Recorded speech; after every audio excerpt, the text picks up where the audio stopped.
श्री दुर्गाय नमः। अथ श्री दुर्गा सप्तशती प्रथमोध्याय। मेधा ऋषि राजा सुरत और समाधि को भगवती की महिमा बताते हुए मधुकैटभ वध का प्रसंग सुनाना विनियोग। ओम प्रथम चरित्र से ब्रह्मा ऋषि महाकाली देवता गायत्री छंदः नंदा शक्ति रक्तदंतिका बीजम अग्निस्तुत मृगवेदा स्वरूपम श्री महाकाली प्रीत्यर्थे प्रथम चरित्र जपे विनियोग। हिंदी अर्थ। प्रथम चरित्र के ब्रह्मा ऋषि महाकाली देवता गायत्री छंद नंदा शक्ति रक्तदंतिका बीज अग्नि तत्व और ऋग्वेद स्वरूप हैं। श्री महाकाली देवता की प्रसन्नता के लिए प्रथम चरित्र के जप में विनियोग किया जाता है। भगवान श्री हरि विष्णु के सो जाने पर मधु और कैटभ को मारने के लिए कमल जन्मा। ब्रह्मा जी ने जिनका स्तवन किया निवेदन किया था उन महाकाली देवी का मैं सेवन करता हूँ। वह अपने 10 हाथों में खड़ग चक्र गदा बाण धनुष परिध शूल भूषुंडी मस्तक और संग धारण करती हैं। उनके 3 नेत्र हैं। वह समस्त अंगों में दिव्य विभूषणों से विभूषित हैं। उनके शरीर की कांति नीलमणि के समान है तथा वह 10 मुख और 10 पैरों से युक्त हैं। ओम नमश्चंडिकाय नमः। मार्कंडेय जी बोले। मार्कंडेय उवाच।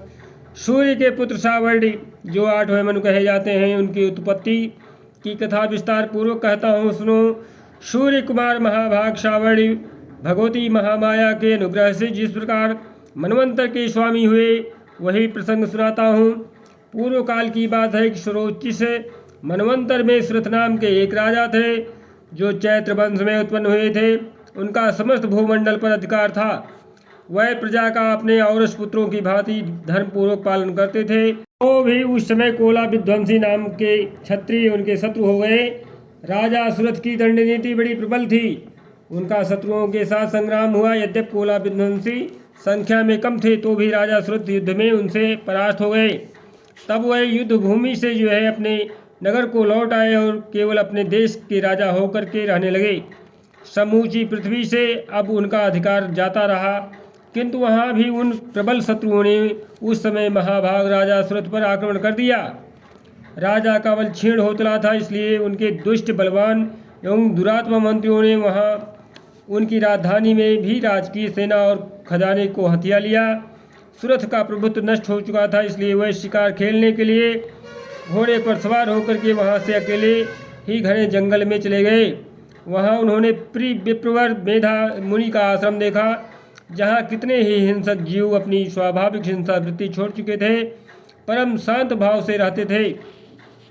मुनि के बहुत से शिष्य उस वन की शोभा बढ़ा रहे थे। वहाँ जाने पर मुनि ने उनका सत्कार किया और वह उन मुनि श्रेष्ठ के आश्रम पर इधर उधर विचरते हुए कुछ काल तक रहे। फिर ममता से आकृष्ट चित्त होकर के वहाँ इस प्रकार चिंता करने लगे, पूर्व काल में मेरे पूर्वजों ने जिसका पालन किया था वही नगर आज मुझसे रहित हो गया है। पता नहीं मेरे दुराचारी भृत्यगण भाई लोग उसकी धनपूर्वक रक्षा करते हैं या नहीं। जो सदा मद की वर्षा करने वाला और शूरवीर था वह मेरा प्रधान हाथी अब शत्रुओं के अधीन होकर के ना जाने किन किन भोगों को भोगता होगा। जो लोग मेरी कृपा धन और भोजन पाने से सदा मेरे पीछे पीछे चलते थे वह निश्चय ही अब दूसरे राजाओं का अनुसरण करते होंगे। उन अपव्ययी लोगों के द्वारा सदा खर्च होने रहने वाला धन नष्ट हो चुका होगा और प्रजा कष्ट सहती हुई होगी। इस प्रकार से मेरा वह खजाना खाली हो गया होगा। ये तथा और भी कई बातें राजा सुरथ निरंतर सोचते रहते थे।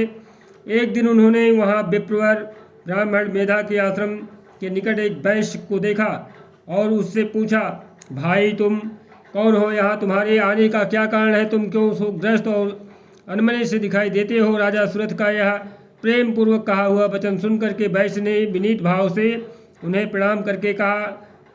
वैश्य बोला, राजन मैं धनियों में कुल में उत्पन्न हुआ हूँ, अर्थात हे राजन हे राजा हम धनियों के कुल में उत्पन्न एक वैश्य हैं। मेरा नाम समाधि है। मेरे दुष्ट स्त्री पुत्रों ने धन के लोभ से मुझे घर से बाहर निकाल दिया है। मैं इस समय धन स्त्री और पुत्रों से वंचित हो चुका हूँ।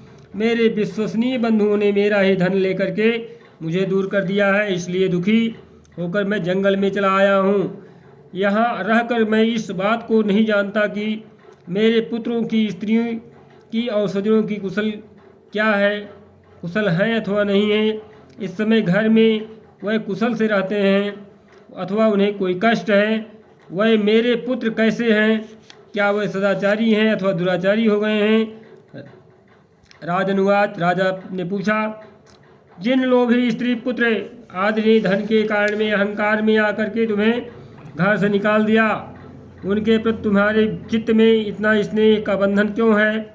वैश्य बोला, आप मेरे विषय में जैसी बात करते हैं वह सब ठीक है, किंतु क्या करूं, मेरा मन निष्ठुरता नहीं धारण करता है।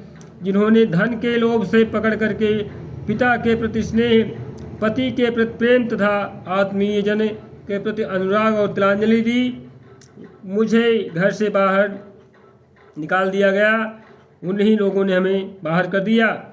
उन्हीं के प्रति मेरे हृदय में इतना स्नेह क्यों हो रहा है। महामते गुणहीन बंधुओं के प्रति भी जो मेरा चित्त इस प्रकार प्रेम मग्न हो रहा है, यह क्या है। इस बात को मैं जानकर भी नहीं जान पाता हूँ। इसके लिए जो है मैं लंबी लंबी सांसें ले रहा हूँ और मेरा हृदय अत्यंत ही दुखित हो रहा है। उन लोगों में प्रेम का सर्वथा अभाव है, तो भी उनके प्रति जो मेरा मन निष्ठुर हो रहा है, इसके लिए मैं क्या करूं। मार्कंडेय ऋषि जी कहते हैं, ब्राह्मण तदंतर राजाओं में श्रेष्ठ सुरथ और समाज नामक वैश्य ने दोनों ने एक साथ मेधा मुनि के सेवा में उपस्थित हुए और उनके साथ यथा योग्य न्याय अनुकूल विनयपूर्ण वार्ताओं करके बैठे। तत्पश्चात वैश्य और राजा ने कुछ वार्तालाप आरंभ किया। राजनुवाद, राजा ने कहा, भगवान, मैं आपसे एक बात पूछना चाहता हूँ, उसे बतलाइए। मेरा चित्त अपने अधीन न होने के कारण यह बात मेरे मन को बहुत दुखी पहुँचा रहा है। अर्थात जो मेरे राज्य में रहते थे वही मेरे हाथ से चले गए। मेरे भाई बंधु पुत्र सब के सब जो है कपट कर चुके थे और मुझको जंगल में निकाल दिए। उसमें और उसके संपूर्ण अंगों में मेरी ममता बनी हुई है। ऐसा क्या हो रहा है कि जो लोग हमें ठुकरा दिए उन्हीं के प्रति मेरी ममता बन रही है। तो मुनि ने कहा, मुनि श्रेष्ठ, यह जानते हुए भी कि अब मेरा नहीं है, लेकिन अज्ञानी की भांति मुझे उसके लिए दुख होता है। यह क्या है। इधर वह वैश्य भी घर से अपमानित होकर आया है। इसके पुत्र, स्त्री और भृत्यों ने, भाई बंधुओं ने इसे छोड़ दिया है। स्वजनों ने भी इसका परित्याग कर दिया है, तो भी यह उनके प्रति अत्यंत हार्दिक स्नेह रखता है। इस प्रकार यह तथा मैं दोनों जो है बहुत ही दुखी हैं। जिसमें प्रत्यक्ष दोष देखा जा गया है, उस विषय के लिए भी हमारे मन में ममता जनित आकर्षण पैदा हो रहा है। महाभाग, हम दोनों समझदार हैं, तो भी हम में जो मोह पैदा हुआ है, यह क्या है। विवेक शून्य पुरुष की भांति मुझ में और इसमें भी यह मूर्खता प्रत्यक्ष दिखाई देती है। ऋषि बोले, महाभाग, विषय मार्ग का ज्ञान सब जीवों को है, इसी प्रकार विषय भी सबके लिए अलग अलग है। कुछ प्राणी दिन में नहीं देख पाते हैं और दूसरे रात में नहीं देख पाते हैं, तथा कुछ जीव जो है ऐसे भी हैं जो दिन में और रात्रि में भी बराबर ही देखते हैं। यह ठीक है कि मनुष्य समझदार होता है, किंतु केवल वह ही ऐसे नहीं होते। पशु, पक्षी और मृग आदि सभी प्राणी समझदार होते हैं। मनुष्यों की समझ भी वैसी ही होती है जैसे उन मृग और पक्षियों की होती है, तथा जैसी मनुष्यों की होती है वैसे ही उन मृग, पक्षी आदि की भी होती है।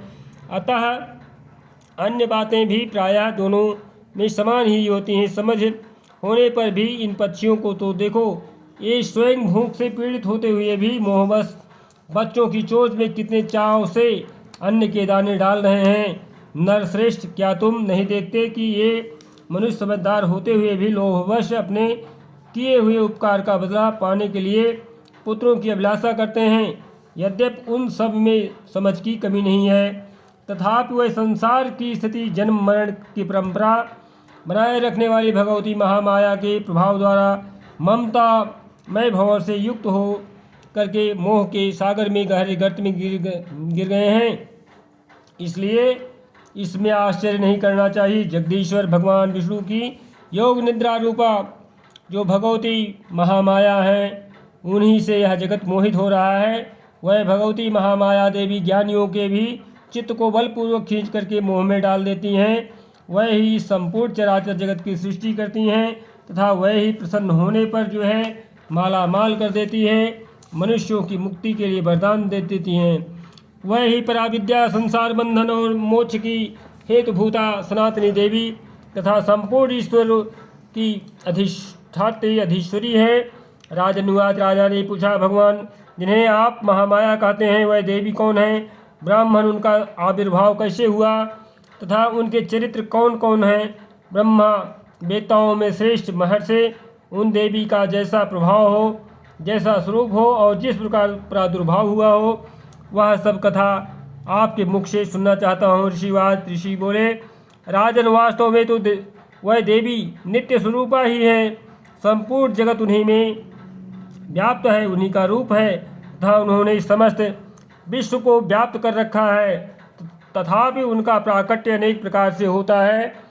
वह मुझसे सुनो, यद्यपि वह नित्य और जन्मा है तथापि जब देवताओं का कार्य सिद्ध करने के लिए प्रकट होती हैं उस समय लोक में उत्पन्न हुई कहलाती हैं। कल्प के अंत में जब संपूर्ण जगत एकाड़व में निमग्न हो रहा था और सबके प्रभु भगवान विष्णु शेषनाग की शैया पर बिछा करके योग निद्रा का आश्रय ले रहे थे अर्थात सो रहे थे, उस समय उनके कानों के मैल से दो भयंकर असुर उत्पन्न हुए जो मधु और कैटभ के नाम से विख्यात थे। वह दोनों ब्रह्मा जी का वध करने के लिए तैयार हो गए।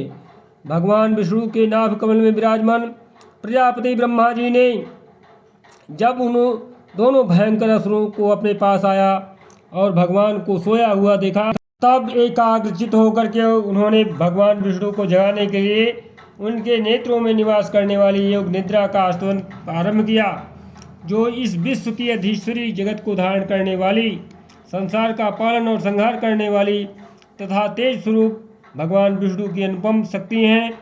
उन्हीं भगवती निद्रा देवी की भगवान ब्रह्मा स्तुति करने लगे। उसी समय जो है ब्रह्मा जी ने कहा कि हे देवी, तुम ही स्वाहा हो और तुम ही सुधा हो और तुम्हारे वसटकार हैं, स्वरूप हैं, तुम्हारे ही स्वरूप हैं, तुम ही जीवनदायिनी हो, सुधा हो, नित्य अक्षर हो, प्रणव हो, आकर, उकार, मकार, इन तीन मात्राओं में रूप में तुम ही स्थित हो तथा इन तीन मात्राओं के अतिरिक्त जो बिंदु रूपा नित्य अर्धमात्रा है जिसका विश्व स्वरूप से जो है चरण नहीं किया जा सकता है, वह भी तुम ही हो।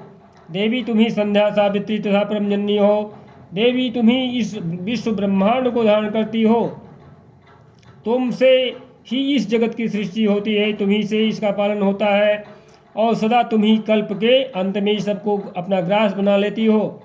जगन्मयी जगत देवी माता, इस जगत की उत्पत्ति के समय तुम सृष्टि रूपा हो, पालन काल में स्थित रूपा हो तथा कल्पांत के समय संहार रूप धारण करने वाली हो।